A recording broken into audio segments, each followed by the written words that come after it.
welcome back to Virtual Storytime. This week we are talking about ice, and although we don't really see a whole lot of that here where we live, we are going to pretend that we're going to do all kinds of fun icy things, right, Miss Mary? That's right, yeah, we're going to read some books about snow and ice and even something fun that's kind of ice adjacent. Ice cream. Ooh, and we yum. have a super fun puppet show for you too, so stay tuned and we'll see you when we're done with story time. Bye. So we are going to read Chaucer's First Winter and find out how he likes the ice. Chaucer was a curious young bear. He poked and prodded wherever he pleased, under rocks, under water, and even high in trees. Chaucer's best friends were Nugget and Kit. They were a little older than he was. "This winter," said Nugget, "we are going to miss you a lot." "Really?" asked Chaucer. "Where will I be going when you're missing me?"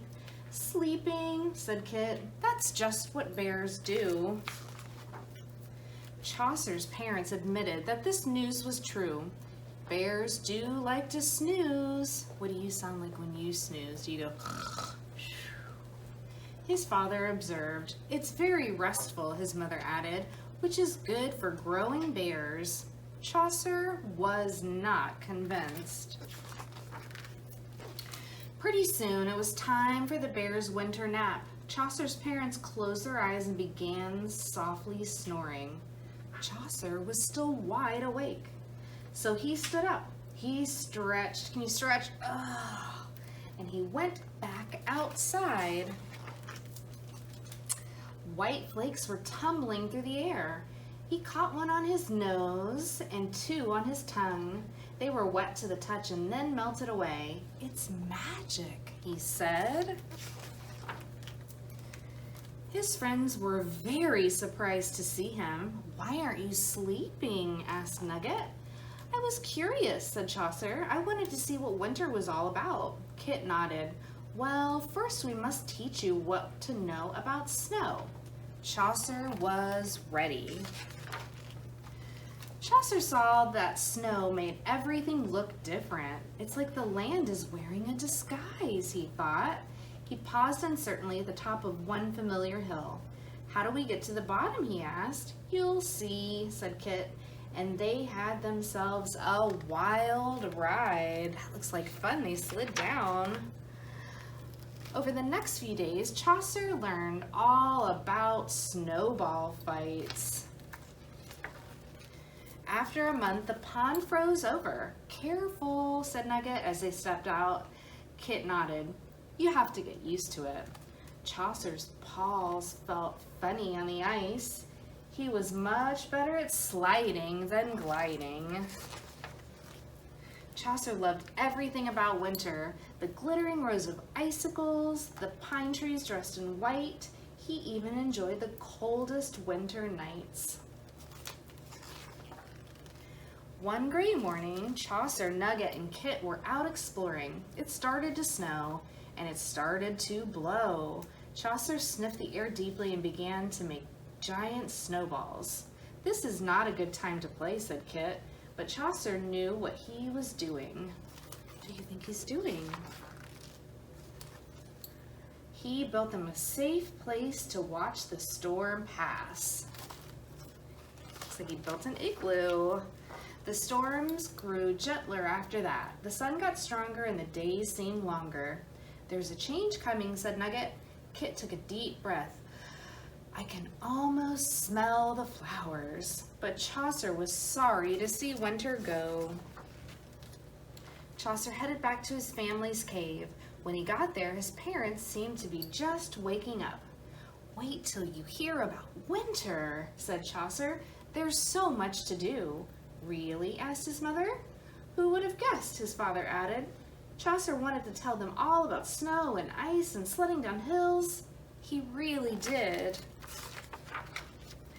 But the rest of his story was going to have to wait. The end. I'm going to read you a story about Curious George, and he goes to an ice cream shop. Not exactly ice that you find in the wild, but still pretty cold, right? Well, let's see. George and his friend were cleaning the house. "We've worked hard today," said the man. "Let's treat ourselves to some ice cream." "Look, George, there's a new ice cream place in town," said the man with the yellow hat. "Let's give it a try." "We've come to try your ice cream," the man said to the owner. "I'm glad someone has," said Mr. Herb. "Come on in. I just opened the place and no one knows I'm here yet." "Well, I'll have a strawberry cone," said the man with the yellow hat. Mr. Herb dipped out a scoop of strawberry. George was curious. Could he scoop ice cream too? What do you think? Do you think George can do it? Regardless, he's probably going to try, right? "I have some errands to do, George," said the man. "Stay here until I come back. You can have some ice cream, but don't get into trouble." Do you think George is going to get into trouble? Yeah, probably. "Take your time deciding, George," said Mr. Herb.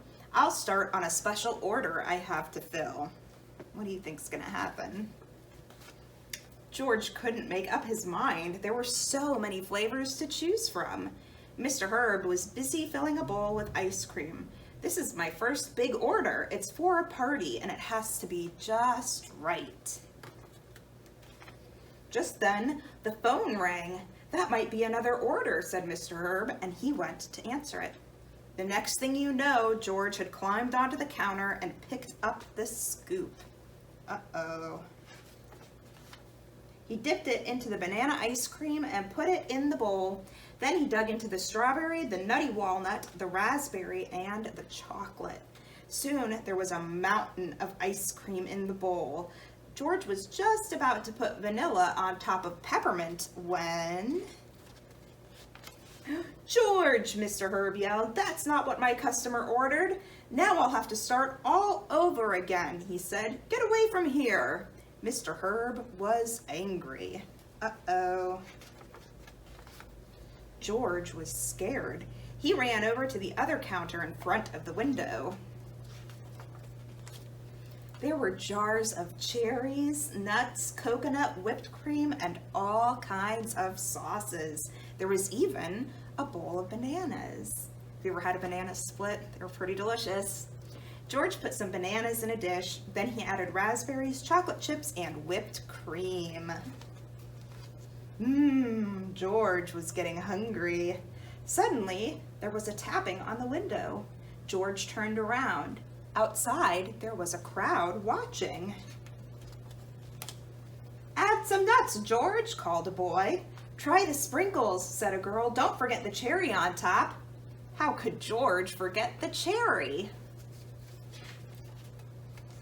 Just as George was about to taste his masterpiece, Mr. Herb came over. He was still angry, but before Mr. Herb could scold George, the crowd rushed in. "I'd like a raspberry sundae," said a man. "And I'll have a banana split," said another. Mr. Herb could hardly keep up. The orders kept pouring in. Finally, everyone was served. "Thanks for all those customers, George," Mr. Herb said. "You messed up my big order, but you sure made up for it." Just then, the man with the yellow hat came back. "Have you finally decided what flavor you want, George?" "He sure did," said Mr. Herb. A little of everything. The end. Baron von Batty was a genius. An evil genius. But no matter how clever his plans were, he was always foiled by his nemesis, Captain Kapow! Captain Kapow always made sure the Baron had time to think about his actions in jail.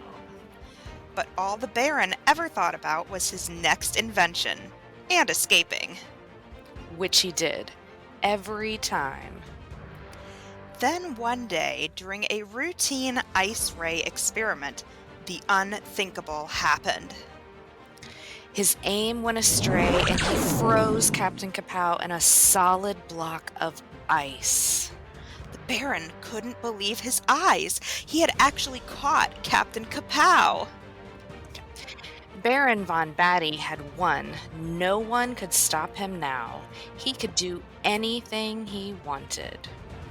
First week, he built a new robot, changed Tuesday to Wednesday, and ate a lot of donuts. This was the greatest. The second week, he built another robot, changed Friday to Thursday, and ate some more donuts. This was still kind of fun. The third week, he stopped building robots, missed his birthday, so he changed the days back, and got sick of donuts. This was boring. The Baron had a stunning revelation. He missed Captain Kapow. What was the point of creating chaos if no one was trying to stop you?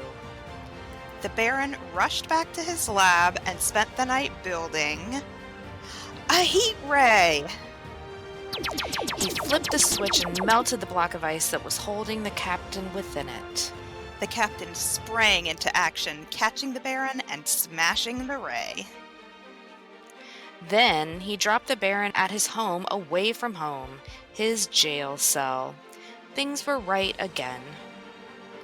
The Baron even took time to think about his actions and decided not to break out. For a whole 3 hours. The end. Hello and welcome back. Are you just shivering right now because you thought about all that ice? There's lots of fun things that you can do that are ice related, and I'm sure you saw all that fun stuff that we just did with the stories and that puppet show. That was a really good one. Sure was. So if you'd like to take story time a little bit further, I know Miss Cami has a craft prepared for you this week. So the how-to video on that will go up tomorrow morning. And you're welcome to come pick up those materials either in person or via curbside, whichever is easier for you. So thank you for tuning in. Stay cool and have a great week. We'll see you next time. Bye.